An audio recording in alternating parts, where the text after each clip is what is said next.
आज 1400 गौपालकों को 12 करोड़ रुपए का ऋण वितरण किया गया है। हम नया कोऑपरेटिव कोड लाने की दिशा में कार्य कर रहे हैं तथा माननीय अमित शाह जी के मार्गदर्शन में इसका सफल क्रियान्वित कर राज्य में सहकारिता आंदोलन को नई ऊर्जा देने के लक्ष्य को ध्यान में रखकर काम कर रहे हैं। माननीय प्रधानमंत्री नरेंद्र मोदी जी के नेतृत्व में देश में सर्वजन हिताय के संकल्प के साथ विकसित भारत की दिशा में तेजी से आगे बढ़ रहा है। माननीय मोदी जी का कहना है कि देश में 4 जातियां हैं, महिला, युवा, गरीब और किसान। अगर इनका उत्थान होगा तो निश्चित रूप से हमारे देश का उत्थान होगा। देश के यशस्वी प्रधानमंत्री जी एवं माननीय गृह एवं सहकारिता मंत्री जी के मार्गदर्शन में राजस्थान की डबल इंजन की सरकार इन चारों वर्णों के कल्याण के लिए काम कर रही है। माननीय प्रधानमंत्री नरेंद्र मोदी जी के नेतृत्व में और आपके मार्गदर्शन में हमने 5 साल में 4 लाख नौकरियां सहित 10 लाख रोजगार उपलब्ध कराने का लक्ष्य तय किया है। आपने देखा 75,000 से अधिक सरकारी पदों पर नियुक्तियां दी जा चुकी हैं। आज 8,000 से अधिक नवनियुक्त युवाओं को नियुक्ति पत्र दिए गए हैं। आज लगभग 28,000 पदों पर भर्ती के लिए विज्ञापन जारी किया जा रहा है एवं इस प्रकार 2 लाख से अधिक भर्तियां हेतु कार्रवाई आज प्रक्रियाधीन है। हमारी सरकार इस कार्य को पूरी पारदर्शिता और तेजी जारी रखे हुए 4 लाख युवाओं को सरकारी नौकरी देना सुनिश्चित कर रही है। हमारे द्वारा किए गए प्रयासों और निवेश के बढ़ाने के लाई गई नीतियों के फलस्वरूप निजी क्षेत्र में 77,000 से अधिक रोजगार के अवसर उपलब्ध कराए गए हैं। मैं आपको कहना चाहता हूं, अगर हमारे देश के यशस्वी प्रधानमंत्री नरेंद्र मोदी जी कहते हैं गरीब कल्याण, क्योंकि कांग्रेस ने सिर्फ गरीब को एक झूठा वायदा किया था। गरीब के बहाने से उन्होंने जिस तरह का काम किया वो आपके सामने है, लेकिन कांग्रेस का कभी गरीब से नाता नहीं रहा। लेकिन 2014 के बाद देश के यशस्वी प्रधानमंत्री नरेंद्र मोदी जी ने गरीब कल्याण की योजना को किस तरह से महत्वपूर्णता से लिया है। गरीब कल्याण के प्रति हमारी सरकार पूर्ण गंभीरता के साथ कार्य कर रही है। देश के यशस्वी प्रधानमंत्री नरेंद्र मोदी जी के दिशा निर्देशों के अनुसार राज्य में प्रधानमंत्री आवास के तहत 1,15,000 से अधिक आवास बनाए जा चुके हैं। 7,70,000 से अधिक नए आवास स्वीकृत किए गए हैं। 9.5 लाख लोगों को स्वामित्व कार्ड वितरण किया गया है, जिसमें उन्हें अपनी जमीन का स्वामित्व मिला है। घुमंतु, अर्ध घुमंतु, विमुक्त, आवासहीन और बीपीएल परिवारों को 26,000 पट्टे वितरित करने का काम किया है। हमारी सरकार में हरदम आगे बढ़ाया। श्रीमती वसुंधरा राजे सिंधिया जी, मेरे साथी मंत्री, यहीं के जनप्रतिनिधि श्रीमान गजेंद्र सिंह शेखावत जी, श्रीमती दिया कुमारी जी, माननीय उप मुख्यमंत्री राजस्थान सरकार डॉक्टर प्रेमचंद बेरवा जी, माननीय उप मुख्यमंत्री राजस्थान सरकार, जिनके निमंत्रण पर मैं आज यहां आया हूं, भाई गौतम दत्त जी, हमारे प्रदेश भाजपा के अध्यक्ष श्रीमान मदन राठौड़ जी, श्री आशीष कुमार भूतानी, सचिव सहकारिता श्री सुधांशु पंत जी, मुख्य सचिव राजस्थान, और आज इतनी बारिश में जहां तक नजर पड़े मुंड ही मुंड दिखाई पड़ते हैं, इतनी बड़ी संख्या में आए हुए सभी सहकारिता के कार्यकर्ताओं को मेरा प्रणाम। अरे हो गया भाई, सुन लिया, तुझे देख भी लिया, अब थोड़ा शांति रखो। भाइयों बहनों, सबसे पहले वीरता, देशभक्ति और धर्म संरक्षण के प्रति बलिदान की इस महान भूमि राजस्थान को मैं प्रणाम कर कर बात की शुरुआत करना चाहता हूं।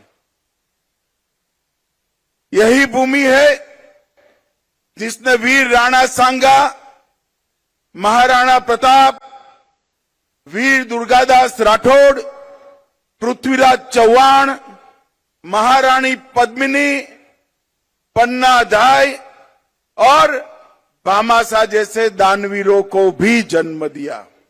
और आज भी देश की सीमाओं की सुरक्षा की जब बात आती है, सबसे ज्यादा जवान जिन राज्यों में से जाते हैं उसमें से एक मेरा राजस्थान है। ये राजस्थान की वीर भूमि, मैं राजस्थान की वीर भूमि को प्रणाम कर कर मेरी बात की शुरुआत करना चाहता हूं। आज परमवीर चक्र निर्मल सिंह सेखों की जन्मतिथि है। निर्मल सिंह जी ने अतुल्य पराक्रम कर कर अपनी मातृभूमि की रक्षा के लिए साहस और शौर्य और बलिदान दिखाया। मैं निर्मल सिंह जी को भी मनपूर्वक श्रद्धांजलि देना चाहता हूं। भाइयों बहनों, 2025 का वर्ष सहकारिता वर्ष के रूप में मोदी जी ने ही इसका अंतर्राष्ट्रीय सहकारिता वर्ष का उद्घाटन किया। जब यूएन ने तय किया और ये सर्च किया गया कि सहकारिता वर्ष की शुरुआत कौन से राज्य से की जाए, कौन से देश से की जाए, तो उन्होंने हमारे भारत को पसंद किया और मोदी जी ने सहकारिता वर्ष का उद्घाटन किया।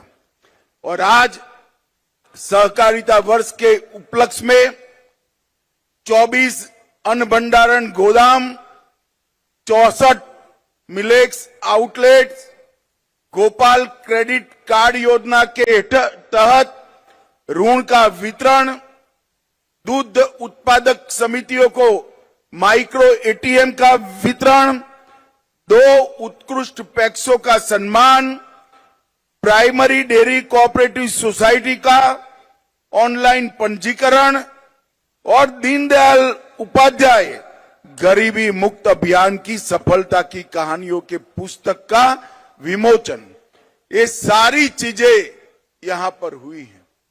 जब आज राज्य भर से सहकारिता के साथ जुड़े हुए नेता और कार्यकर्ता आए हैं, मैं आप सभी को कहने चाहता हूं कि विगत 100 साल के अंदर सहकारिता ने देश के विकास में बड़ा योगदान दिया है, मगर आने वाले 100 साल सहकारिता के 100 साल है।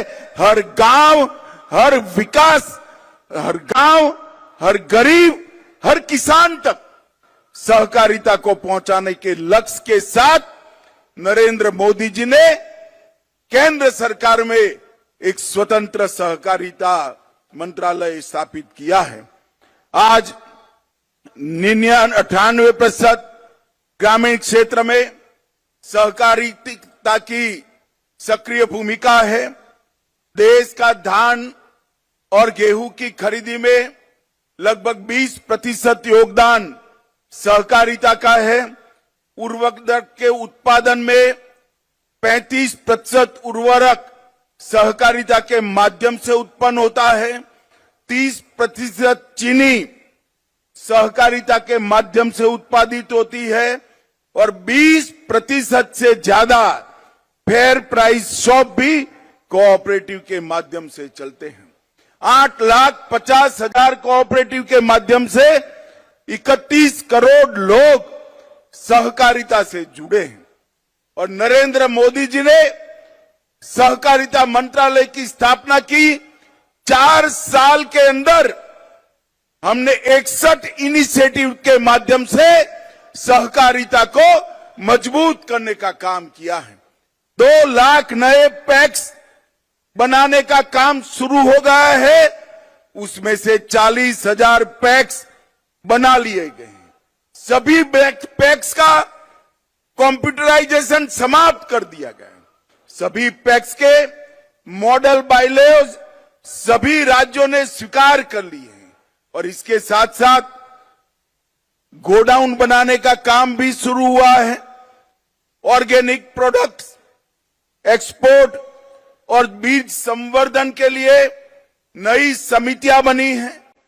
दलहन, तिलहन और मक्का जो नाफेड और एनसीसीएफ के ऐप पर रजिस्टर कराता है, वो सभी किसानों का दलहन, तिलहन और मक्का एमएसपी पर खरीदने की गारंटी नरेंद्र मोदी जी ने दी है। इसके साथ साथ